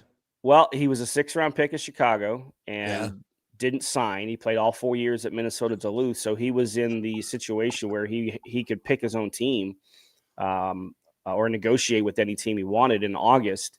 He had shoulder surgery 2 years ago. He only played a couple of games, but he was on Team USA's World Junior team a couple of years ago, right? So it's not like he's an unknown. But he's 23. He's not 20. He's not 21. So he's got a little bit of, experience under his belt a little bit at the college level at a very good program in Minnesota Duluth. But what I love watching him do are the subtle plays. Like the speed certainly jumps off the page at you, but it's the little touch pass that he makes in the offensive zone to set up a play. We saw this in preseason too. He just has an understanding of the game, and he hasn't been, as a lot of players in his situation can be, he has not been intimidated by the moment. He has not been intimidated by playing with Nikita Kucherov and Braden Point and Jake Gensel and Victor Hedman and all these guys. He's come in, and like I said, he's sort of forced Mitchell Chafee out of the lineup because of the type of play that he has brought in. The hit he delivered to Mitch Marner in the Vegas game. Again, he's not afraid. He's not worried. He's not concerned about it. He's not testing the waters. He is jumping right in. And he looks like he's been an NHL player. And again, it's a small sample size here. We're just 4 games in, but they like him. John Cooper really likes him, and he's done everything that he can do on his part to continue to force his way into this conversation and in this lineup. And who knows, maybe look at Gage Gonsalves' ice time. Yeah. He had 9 minutes last night. Like, you start to wonder, is he a guy that could eventually find his way up into the lineup in the top 6 role? We'll see. Erik Erlendsson joining us here. Timmy, did you want to jump in here? No, I'm just focused on my Stars preview with the Lightning tomorrow night. All right. Let's talk about the Stars then, Erik, as they come in on our Halloween Eve theme game. Should be very fun. Burgundy. JP Burgundy will be there. Hopefully things escalate quickly. What are your thoughts on the Stars coming in here? To me, they're still one of the best teams in the Western Conference. They've got this almost perfect style of roster, right? From their goaltender and Ottinger to building out their blue line. I know Jamie Benn's going to miss some time here with a pretty gruesome injury that he had. But they just signed Thomas Harley to a 8-year, $10 million contract. I mean, Jason Robertson had an off year last year. He's one of the better forwards in the league, and one of the reasons Pete DeBoer's gone, by the way he handled Jason Robertson last year. I thought it was the way he handled Jake Ottinger. Anyway, all of it. All of it. Dallas is a challenge. No matter what they do, they can beat you in many different ways. But to me, their strength is their goaltending and their blue line, and it's the way that their blue line can move the puck. I mean, that's the big thing. I mean, Miro Heiskanen again. Probably the most underrated player in the league who doesn't get enough attention for the style of game that he plays. He's so good with the puck. He's so good in the offensive zone. He's so good at reading plays. This is going to be a nice little test for a team that's won 3 in a row, which is, they jettison out of town for one game, come back for one before they head out west. So, it has that sort of trap game feel to it. So this is why it'll be a challenge for Tampa Bay tomorrow night. David Terry asks, Charles-Edouard Destu had a hell of a game. Young stud, more of a comment. Perhaps you can comment on not so young. Not so Destu. young. No, 27 years old.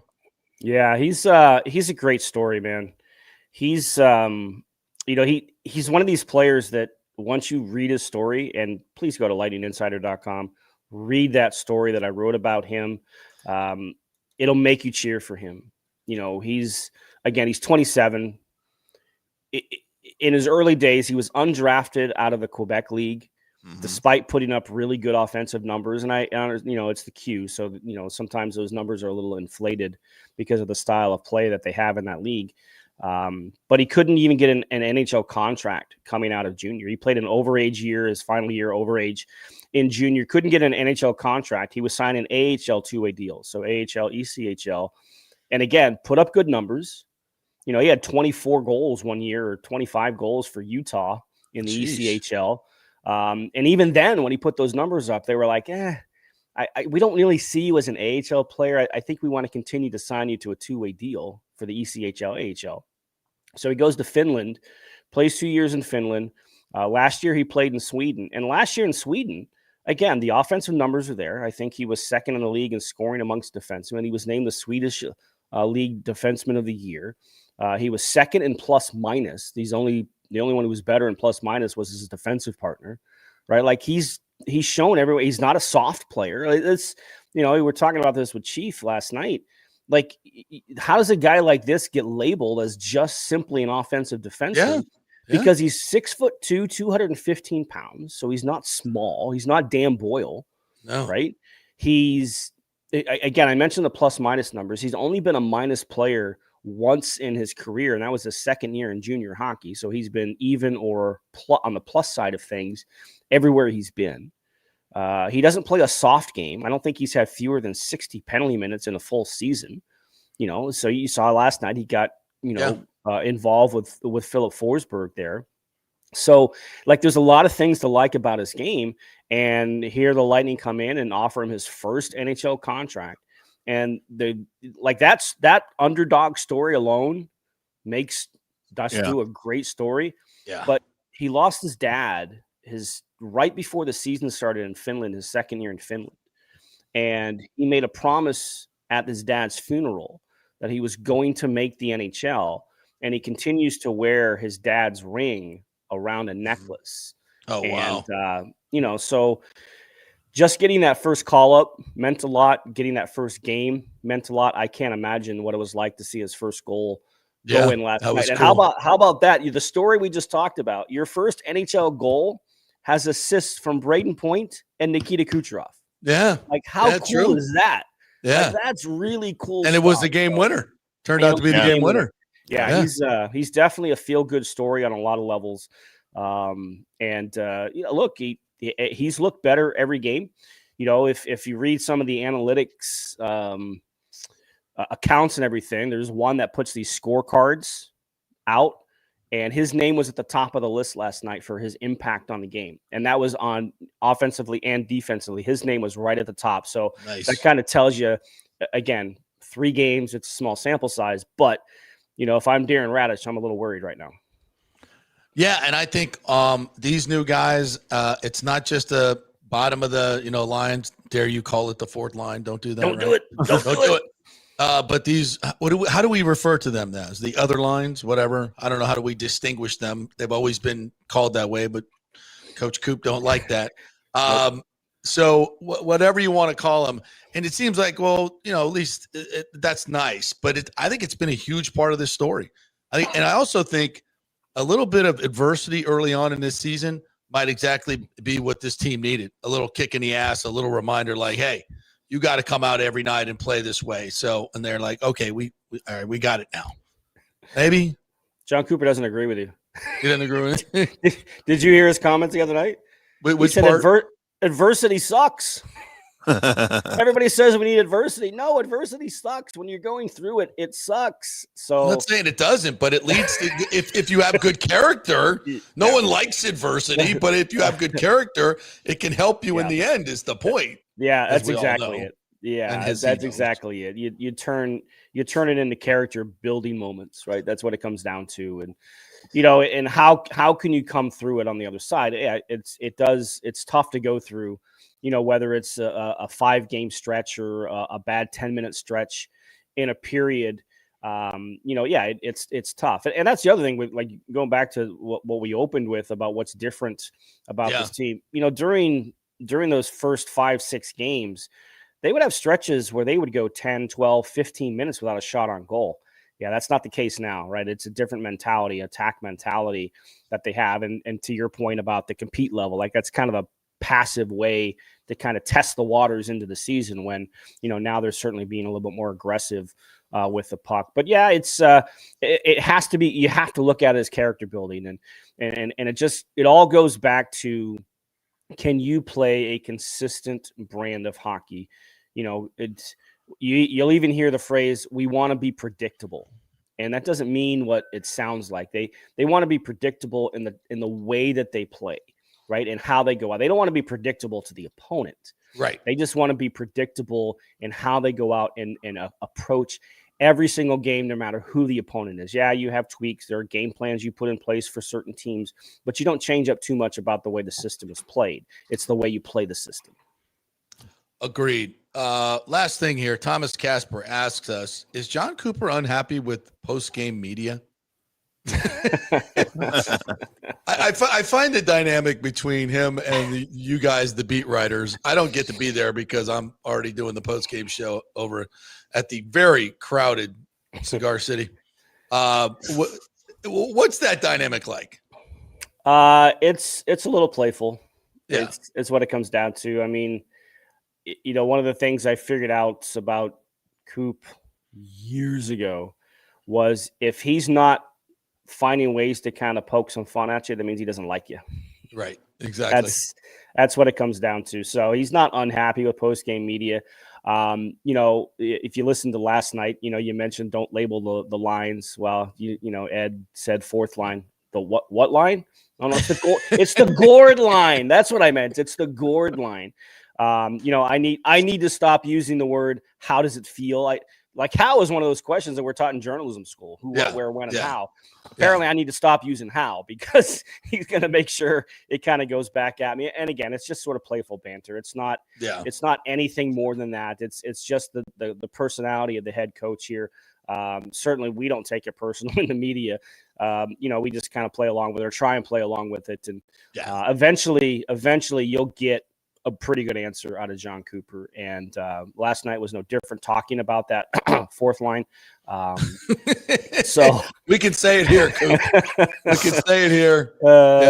Yeah. So it's all in good fun. And that's the thing about him, is that he just knows how to, specifically with the players, but he just knows how to deal and relate to players. I think it's something similar between him and us in the media. And I think he sends messages through the media. Sure, absolutely. Yeah, and I guarantee you, it's something he has mentioned to his team as well, right? Mm-hmm. John Tortorella was the same way. If John Tortorella said something to us in the media, I guarantee you, he said it to his team first. He wasn't going to hide messages. He wasn't going to put hidden messages. But yes, there's absolutely message sending. Yeah, and he says it to his players. I'm sure we don't have a first, second, third, fourth line. And we're gonna tell you that in the media as well. That's how this works. We get it. I love it. And I think it's fun. It's fun that you kind of take us behind the curtain, because I think a lot of people just on the surface would go, "Wow, he's kind of combative with people," and it's not combative. He knows all these guys and girls and ladies, and it's playful, and I like that about it. I think it adds a little spice to it. Yeah, it adds some personality. Yeah. Yeah, I had no issues with that. All right, lightninginsider.com. Tell everybody how they get it and what you got going on right now. Yeah, again, that is the website, lightninginsider.com. There's two ways to sign up. There's a monthly plan. There's a yearly plan. Again, support local media. Please do. The story on Dastu, I'm telling you, I've been doing this for a long time, as you know, JP. Yeah. I have not had many, if any, stories that as I'm writing it, I get tears in my eyes. I mean, that's how feel good of a story this was with Charles-Edouard Dastu. And, for him to open up and talk to me about what he did. I mean, that's what local journalism gets you, right? Yes, it gets you those type of stories that you're never going to get in the national media. And if you do get it, it's a 25-second soundbite somewhere, right? Yeah. You're not going to get that stuff. So support the local media. That story is up there. I encourage people to go read it. You'll see it as soon as you get onto the homepage. on one of the slider stories.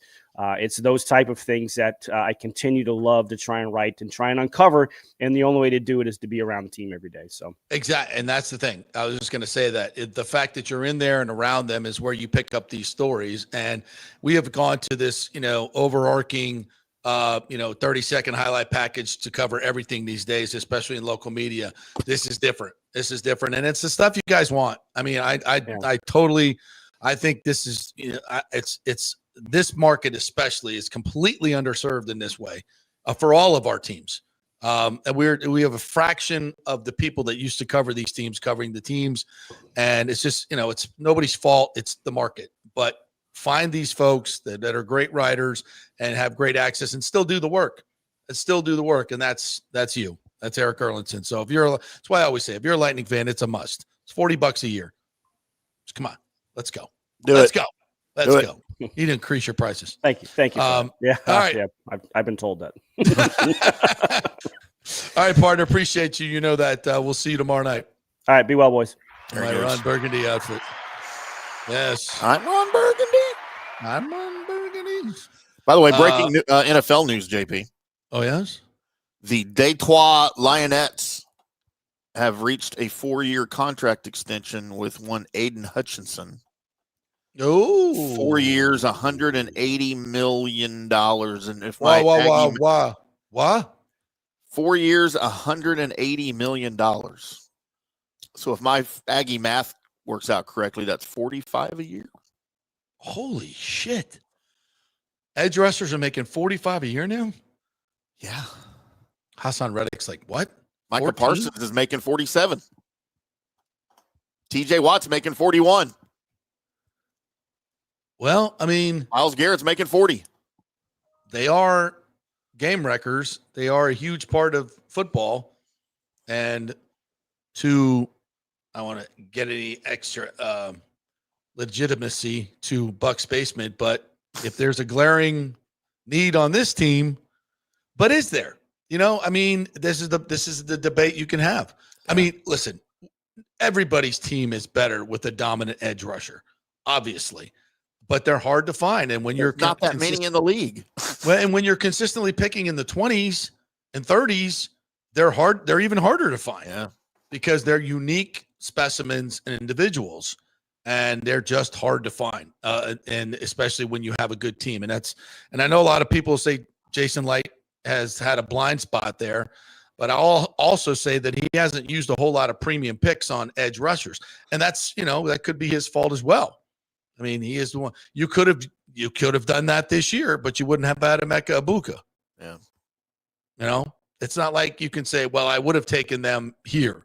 You've got some pretty good picks. Right. Braswell. So what this will do, and don't forget, there's a name that will be available at the end of the year in Trey Hendrickson. This will certainly solidify his desire to make at least 40. Come contract time, whether it's with the Bengals, and I'm pretty sure it won't be. Price just went up. Yeah, the price just went up for him. But what's interesting, I don't know how much stock you put into Spot Track or however you're supposed to say it. I've always called it Spot Track. The contract monitoring service. Yeah, up there with so they've got him, and this is before the Aiden Hutchinson deal. His calculated market value, 4 years, $139 million. That's just under 35 a year.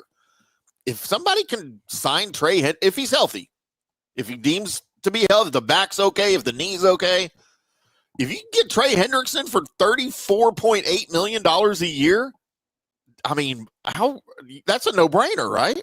With the current market with everybody else. But I don't think he'll sign for that. No, not with these deals going down. No. And we do have to adjust our calculus in our head a little bit because of the salary cap going up. Right. Everything, in the next from the last round, it's going to double to almost $400 million here in the next 5 to 6 years under this new TV deal. So it just, we got to kind of adjust our expectations, and that's where these deals are going. But again, I would much rather find one in the draft so you can have 5 years of manageable salary. But again, if you're drafting in the high 20s, they're hard to find. But they're you very difficult to find. Man, you just don't know when you're drafting guys. I know. Micah Parsons, the Cowboys got him at 12. And I thought that was a reach at 12 for a linebacker. I hated that pick, especially because you traded with Philly to go get him from number 10, and they went out and got Devonta Smith. So, Cowboys could have used him too. But when you draft a guy, man, you just don't know how he's going to pan out, especially in the upper half of the first round. And it's when you go get a guy in free agency, you're spending more immediately. But you know what you're getting. I feel like you know what you're getting. I mean, things can go south easily. Yeah, sometimes. But, you just got to, are you going to take the risk and maybe not hit on a guy and be stuck with him for a couple of years? Or are you going to go get a guy that you know and just spend the money now? I think it depends on where your team's at. Right. No, I agree. 100%. 100%. And if you can go get a Hassan Reddick as a stopgap, I think that was a good move. I do too. And I think he's, remember, he's getting $14 million. Is his production commensurate to that? I'd say yes, with the pressures and 1.5 sacks. And I think he's played okay. Not great, but okay. I think we all expected more, right? Yeah, Certainly. we did in terms of sack numbers. But again, you have to look at the defense as a whole, and their sack numbers are good. And their efficiency numbers are number 3 in the league. Yeah. So they're doing something right on defense. And they're 6-2, by the way. This just in. Hey, I want to remind you about Delete Me. It makes it easy, quick, and safe to remove your personal data online at a time when surveillance and data breaches are common enough to make everybody vulnerable. Just look at your phone and all the spam that you get. That means your information is out there online. So what do you do about it? Well, Delete Me. The New York Times Wirecutter has named Delete Me their top pick for data removal services. So here's what you do. Take control of your data and keep your private life private by signing up for Delete Me now at a special discount. 20% off your Delete Me plan when you go to joindeleteme.com/hit and use the promo code HIT at checkout. That's the only way to get the 20% off. Go to joindeleteme.com/hit and enter the code HIT at checkout. That's joindeleteme.com, hit code HIT. All right, back at 3 with a little World Series talk and maybe a little Rays mixed in. Stay with us. JP here for Riveters, the official sports bar and grill of the JP Peterson Show. We're located just south of Ray J and Steinbrenner Field, so it's a great pre- and post-game spot, and the happy hour is amazing. Monday through Friday, 3 to 7. Check out these specials. $3 Bud Light drafts, $4 domestic bottles, $5 wells, $6 premium wells, $6 cocktails like margaritas. It's unheard of. And the Riveters food is freshly made daily. No freezers. Happy hour food specials include $3.50 tacos and barbecue sliders. $6 you get edamame or chips with the beer cheese, which is amazing. $8 buffalo chicken dip, my favorite. The truffle fries, chili cheese fries, also $8 at happy hour. As well as other specials throughout the week, including Taco Tuesdays, you get $3 tacos, and Wing Wednesdays, 7 o'clock to 1 a.m. in the morning, you get our amazing wings, 5 for $5 and $5 wells and wines. That's a good Wednesday night. So if you're tired of the preppy, overpriced, generic sports bars, come see the amazing, friendly bartenders and staff at Riveters, where customer service really matters. Riveters, just south of where the Rays and Bucs play. We'll see you there. Experience the art of driving at Genesis of Tampa, where luxury meets innovation and every detail is crafted for you. From the bold G70 to the refined GV80, Genesis delivers power, elegance, and technology years ahead of its time. Book service online, and our Genesis Experience advisors will pick you up and drop off your vehicle. If available, you can enjoy a courtesy car while yours gets a complimentary interior vacuum plus a generous offer for your trade. Every new Genesis comes with the Miracle Advantage Plan, 10 years or 250,000 miles of powertrain warranty and 4 years of complimentary maintenance. Visit us at 801 East Bears Avenue or online at genesisoftampa.com. Genesis of Tampa, luxury redefined. Italiano Insurance would like to congratulate the Bucs on their 50th anniversary season. And you know what? We've been here for every season and then some, over 60 years in business. We've seen some smart coaches with great game plans, but if you don't have flood insurance or business insurance, that's a terrible game plan. That could ruin you financially. You don't want to take that L. So call 813-877-7799 and let their friendly agents quarterback your insurance and save you big money. Italiano also sponsors our FSU report every week, so go Noles. 813-877-7799 or go to italianoinsurance.com. JP here for my friend Jason Fawcett, owner of On-Site Construction. They do residential and commercial renovations and new construction. As a leading home builder and general contractor, On-Site Construction prides itself on transforming homes through superior craftsmanship, dedication to client vision, and an unmatched commitment to quality and service.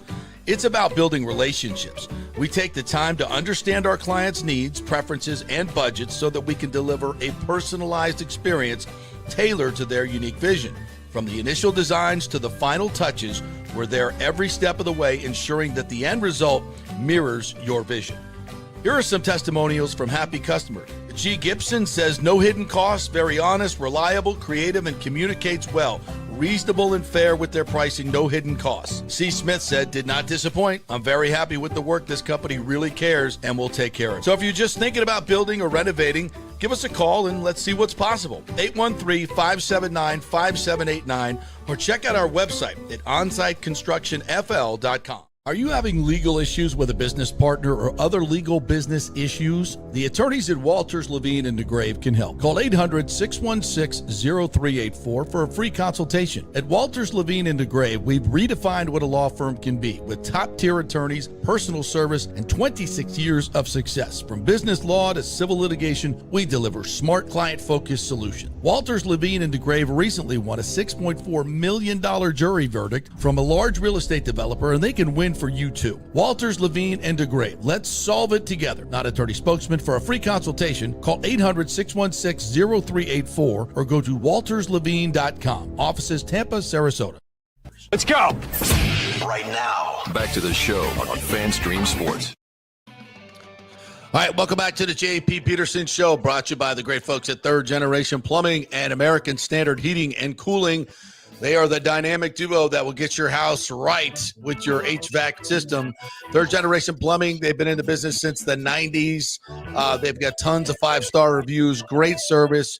They will install your American Standard Heating and Cooling unit to perfection. So if you're looking for the best at a great price and great service, thirdgenerationplumbing.com and American Standard Heating and Cooling. They are the best in the business, so check them out at thirdgenerationplumbing.com. And they do AC and anything mechanical in your home that you need. thirdgenerationplumbing.com. Go see my man John Rodriguez and the group over there. All right, it's official now. The press conference has been held at Raymond James Stadium that we will be hosting the 2029 National Championship game, January 22nd.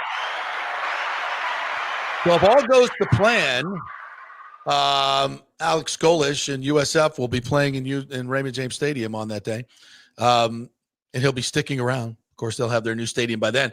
But across the street will be hopefully the new entertainment complex and Rays baseball stadium as part of the big hosting. I guess what would we call that? A sports complex, a sportsplex. If we have it right next door to each other, right across it's going to be very interesting. And sports complex is appropriate. Sports complex, right? Entertainment, sports and entertainment facility. Sports and entertainment facility, and there'll be all kinds of cool stuff there. And we don't know what the plans are for the Buccaneers, but they are going to renovate that stadium and make it to the point where they can host Super Bowls again. They're going to air condition it. I don't think we're going to get that far down the line. I think that might be a little bit what would that cost to put a roof on that thing? I mean, John Schneider won't be attending Bucs games then, obviously. Yeah, absolutely. But, so that's, by the way, only the fourth city. It will be only the fourth city to host the college football national championship game twice. Nice. So, yes. And I think it's the only one that's not necessarily in the the rotation, the playoff rotation of the bowls. So they love Tampa. They love the waterfront. They love everything that we bring, and it's going to get even better. It's going to get even better. They love the spaceship too. That's why they keep coming back. I guess they love Riveters. You got to go to Riveters. Had that prime rib sandwich the other day, by the way, though. Ooh, lordy, with the mushrooms and the caramelized onions. Oh my gosh! And they give you the au jus sauce and the horseradish sauce. What kind of bread is that? Like on a hoagie bun? Yeah, it's on a toasted Philly hoagie? cheesesteak, Yeah. Amoroso roll.